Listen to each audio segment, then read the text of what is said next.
ये पृथ्वी है।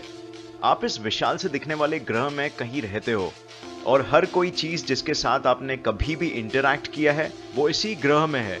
पर ये इतना विशाल ग्रह ब्रह्मांड के तुलना में कितना बड़ा है? कंपैरिजन के लिए हम लेते हैं चांद को। तो चांद पृथ्वी से काफी नजदीक लगता है क्योंकि यही एक चीज है जिसे हम रात में बहुत क्लियरली देख सकते हैं। बट एक्चुअली में चांद हमसे इतना नजदीक नहीं जितना हम सोचते हैं। चांद हमसे बल्कि इतना दूर है। इस दूरी के बीच लगभग 30 पृथ्वी और आ जाएंगे, और अगर हम एक कार में किसी तरह चांद में जा सके 100 किलोमीटर प्रति घंटे के स्पीड में तो हमें 160 दिन लगेंगे। चांद पे पहुंचने के बाद पृथ्वी का दृश्य कुछ ऐसा लगेगा। तो पृथ्वी काफी बड़ी लग रही है, राइट? अब देखते हैं यही नीले रंग का ग्रह मार्स से कैसा दिखता है। तो ये एक तस्वीर है जो ली गई थी मार्स से स्पेस प्रोब द्वारा। ये छोटा सा डॉट जो आप देख रहे हैं वो है हमारी पृथ्वी, जो ऐसी दिखती है मार्स के सतह से। मार्स की एवरेज दूरी हमसे है 225 मिलियन किलोमीटर्स, जो यहाँ तक कि 400 मिलियन किलोमीटर्स तक भी पहुँच सकती है। तो इसका मतलब अगर हमें एक दिन मार्स जाना पड़े तो हमें चांद से 986 गुना ज्यादा लंबी दूरी तय करनी पड़ेगी। यहाँ तक कि रोशनी की किरण को भी 20 मिनट लग जाएंगे यहाँ से पृथ्वी तक पहुँचने में, जिसका मतलब इंस्टेंट कम्युनिकेशन बिल्कुल भी पॉसिबल नहीं हो पाएगा इन दो ग्रहों के बीच। अगर हम थोड़ा और दूर जाएं तो हम ढूंढ सकते हैं वॉयेजर 1 स्पेस प्रोब को, जो अब तक का इंसान द्वारा बनाया गया सबसे दूर उड़ने वाला स्पेसक्राफ्ट है। इसकी दूरी हमारे पृथ्वी से 138 एस्ट्रोनॉमिकल यूनिट्स है, जहां एक एस्ट्रोनॉमिकल यूनिट होता है पृथ्वी से सूरज का डिस्टेंस। अपने सफर में कभी वॉयेजर 1 ने अपने कैमरा को पीछे करके ये तस्वीर निकाली। ये देखने में तो इतना कुछ नहीं लगता है, लेकिन ये पूरे इंसानी इतिहास का सबसे बड़ा अचीवमेंट है। ये सफेद नीले रंग का डॉट हमारी पृथ्वी है। ये हमारा घर है। यहीं अरबों लोगों ने जन्म लिया और अपनी पूरी जिंदगी काटी है। यहीं सभी ने सुख और दुख दोनों देखा है। यहीं सारे धर्म और धर्म बनाने वालों ने जन्म लिया है। हर राजा, रंक, संत और पापी ने इंसानियत के इतिहास में अपनी जिंदगी यहीं काटी है। और ये यहाँ से सूरज की सफेद रोशनी में इतनी छोटी सी चीज दिखाई दे रही है। वॉयेजर 1 17 किलोमीटर प्रति सेकंड की स्पीड में ट्रैवल कर रहा है। इतने स्पीड में भी वो हमारे सूर्यमंडल यानी सोलर सिस्टम के बाहर आने के लिए 30,000 साल तक नहीं निकल पाएगा। एक बार हम सूर्यमंडल से बाहर निकल पाए तो हम पहुंचते हैं जिसे कहते हैं इंटरस्टेलर नेबरहुड में। मतलब ये सब हमारे सूर्यमंडल के पड़ोसी है। यहाँ हम एस्ट्रोनॉमिकल यूनिट्स से बढ़ के लाइट ईयर्स में दूरी मापते हैं।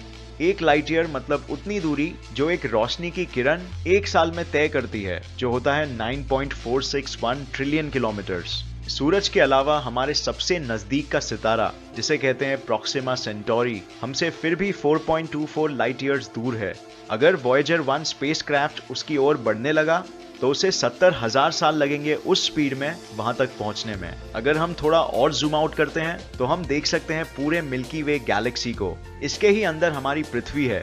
ये पीला डॉट हमारे रेडियो ब्रॉडकास्ट सिग्नल का रेंज है, जिसका मतलब कोई भी एलियंस अगर ये रेंज के बाहर है तो उन्हें इंसानों की मौजूदगी का कभी भी पता नहीं चल पाएगा। हमारा पूरा गैलेक्सी एक कोने से दूसरे कोने तक 1 लाख लाइट ईयर्स बड़ा है। यहाँ लगभग 10,000 करोड़ सितारे और 10,000 करोड़ प्लैनेट्स है। लेकिन आप इन सबको रात में कभी नहीं देख पाओगे, क्योंकि 99% सितारे जो आप रात में देख सकते हो वो सिर्फ इतने छोटे से एरिया के अंदर होता है। लेकिन ये इतना विशाल गैलेक्सी कुछ भी नहीं है उसकी तुलना में, जिसका ये भी एक भाग है। जूम आउट करने पे हम देख सकते हैं जिसे कहते हैं लोकल ग्रुप ऑफ गैलेक्सीज। ये हमारे आसपास स्पेस का एक ऐसा हिस्सा है जो एक कलेक्शन है 54 अलग गैलेक्सीज का, जो फैले हुए हैं 1 करोड़ लाइट ईयर्स की दूरी तक। बट और जूम करने पे हम देख सकते हैं वर्गो सुपर क्लस्टर को, जिसका लोकल ग्रुप एक बहुत ही छोटा सा हिस्सा है। यहाँ एक कोने से दूसरे कोने तक दूरी 11 करोड़ लाइट ईयर्स है। बट ये इतना बड़ा सुपर क्लस्टर भी एक रेती भर का दाना है बड़े लैनिकिया सुपर क्लस्टर का, जो हमारे गैलेक्सी जैसे 1 लाख और गैलेक्सीज का घर है। यहाँ दूरी एक कोने से दूसरे कोने तक चौंकाने वाली 52 करोड़ लाइट ईयर्स है। बट यहाँ से भी अगर हम जूम आउट कर सके पूरे ऑब्जर्वेबल यूनिवर्स तक, तो हम देख सकते हैं कि टाइटैनिक लैनिकिया सुपर क्लस्टर भी एक बहुत ही छोटा सा भाग है ब्रह्मांड के वो हिस्से का जिसे हम आज तक देख पाए हैं। ये है ऑब्जर्वेबल यूनिवर्स और इसके अंदर वो सब कुछ है जहां तक हम आज देख पाए हैं। यहाँ पे कम से कम 2 लाख करोड़ गैलेक्सीज है और इन सब गैलेक्सीज में मिलजुल के इतने सितारे हैं जितने रेती के दाने पृथ्वी में भी नहीं है। हमारे पृथ्वी से ऑब्जर्वेबल यूनिवर्स के किसी भी कोने तक दूरी है 4650 करोड़ लाइट ईयर्स, जिसका मतलब है इस ऑब्जर्वेबल यूनिवर्स की पूरी लंबाई है 9300 करोड़ लाइट ईयर्स। बट इससे भी ज्यादा इंटरेस्टिंग ये है कि ब्रह्मांड के इस दिखने वाले हिस्से के पार क्या है।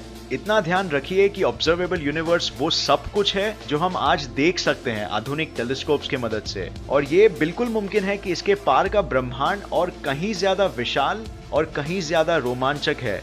हम इसके बारे में सोच भी नहीं सकते कि आगे और क्या क्या हो सकता है, क्योंकि उतनी दूर से रोशनी आज तक हमारे पृथ्वी तक कभी पहुंच ही नहीं पाई और शायद कभी पहुंच भी नहीं पाएगी, क्योंकि हमारे ब्रह्मांड का विस्तार यानी यूनिवर्स एक्सपैंड हो रहा है रोशनी से भी तेज गति से। तो इसका मतलब साफ है कि अगर इंसान करोड़ों सालों तक और भी टिक जाए, लेकिन ब्रह्मांड में ऐसी कई जगह होगी जो हमेशा हमसे छुपी ही रह जाएगी, चाहे हम उन्हें ढूंढने की कितनी भी कोशिश कर लें।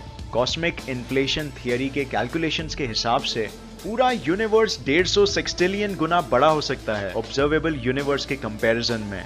ये नंबर कुछ इस तरह दिखता है, ध्यान से देखिए इस नंबर को, इसमें इतने जीरोस है कि आप बिल्कुल चौंक ही जाओगे।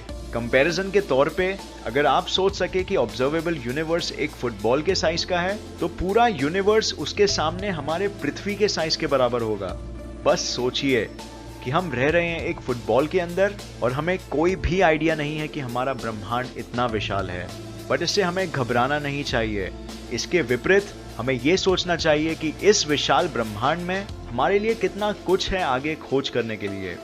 तो ये वीडियो देखने का बहुत शुक्रिया। उम्मीद है आपको ये वीडियो पसंद आया और उससे नया कुछ जरूर सीखने मिला।